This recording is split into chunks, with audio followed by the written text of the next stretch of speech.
Good evening, everyone. This Advent story is called The Elves Go Crazy at Santa. It's by Hans O'Cernera, who's aged 11 at St Mary's School in Bonnyrigg. Once upon a time, the elves and Santa were to do the Christmas presents for all the kids. After the Christmas presents, Santa went on to his sleigh. The sleigh was called the Super Santa Sleigh. After a long night for Santa, he went back to the North Pole. Well, that was an exhausting night, even more exhausting than last year. Maybe it's because I'm getting older. But let's not worry about that, huffed Santa as he was panting out of breath. After Christmas, Santa and his wife, Mrs. Claus, had a delicious hot chocolate. While they had hot chocolate and watched a movie, his wife noticed something odd about the elves. "Hey, Nicholas! Drew, the leader of the elves, is planning something with the other elves," gasped Mrs. Claus. "Drew, what are you trying to plan?" shouted Santa. Now, as the elves planned to go mess up Santa's workshop and take his sleigh and go to a different country, and as the elves' leader Drew tells them to destroy everything except the sleigh, let me introduce you to the other elves. I'll tell you about the 5, okay? There's Bob, the shy one, then there's Catherine, the chatterbox, and a bit moody. Then we have Timmy, the sleepyhead, Jeff, the destructive and the mature one, but not as mature as Drew, and finally we have Lena, the grumpiest one of them all.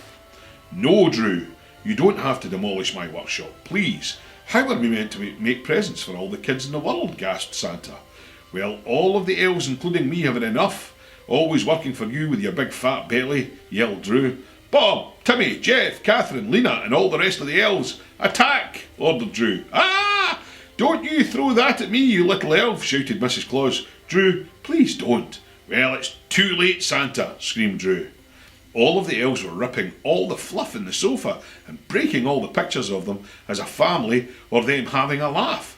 Then all the vases shattered into a million pieces, the tables breaking and getting thrown all over the place. "Please, it doesn't have to be this way. Just tell your elves to stop wrecking my workshop. Please, I'm begging you," cried Santa. "Oh, please stop. This is where we live. We spent so much time making this workshop," sobbed Mrs. Claus. "Well, we will all be on our way then. I hope the two of you have a fun time cleaning your wrecked workshop," said Drew, as they left with the sleigh and zoomed off. Mrs. Claus was sobbing as they left. Santa was perplexed and tried to think what he did wrong to the elves. Santa was worried sick for the elves because the elves have never gone out into the real world. "Elves, it's time to make a new life in the USA, and we don't have to be bossed around anymore," screamed Drew. All of the elves cheered in enjoyment. The snow was heavy and the sky was dark foggy. As they were focused on their new journey, not one remembered to bring food. Nobody noticed that the reindeer were getting exhausted and started to feel sleepy. So the sleigh started to go up and down and again. Then all of the elves started to wonder what was happening. Then they realised that they could crash into the ground. "Everybody, give the reindeer some food before we crash straight into the ground." "But sir, we didn't bring any food with us," whimpered Bob.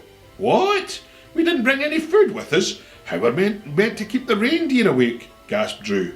"Everyone, remain calm," said Drew. What is it?" stuttered Catherine. "Prepare for crash landing," said Drew. Everybody panicked and took cover for crash landing as the sleigh kept going down.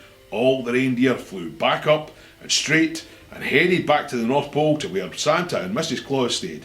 The reindeer were sad with what had happened and wanted the elves to apologise to Santa and Mrs. Claus.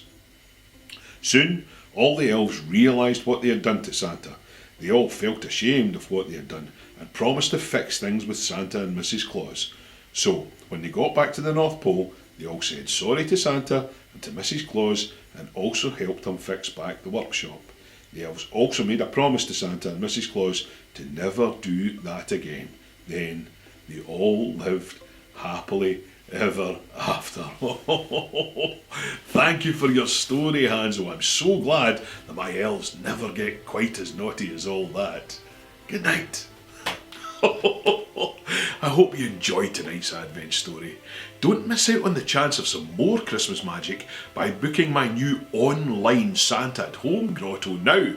The elves and I have been very busy getting the Wi-Fi sorted out in the North Pole so that we can all meet and chat together via Zoom and have a right good Christmas party together. Book now at santaathomeofficial.com. Merry Christmas, everyone. Ho, ho, ho, ho, ho.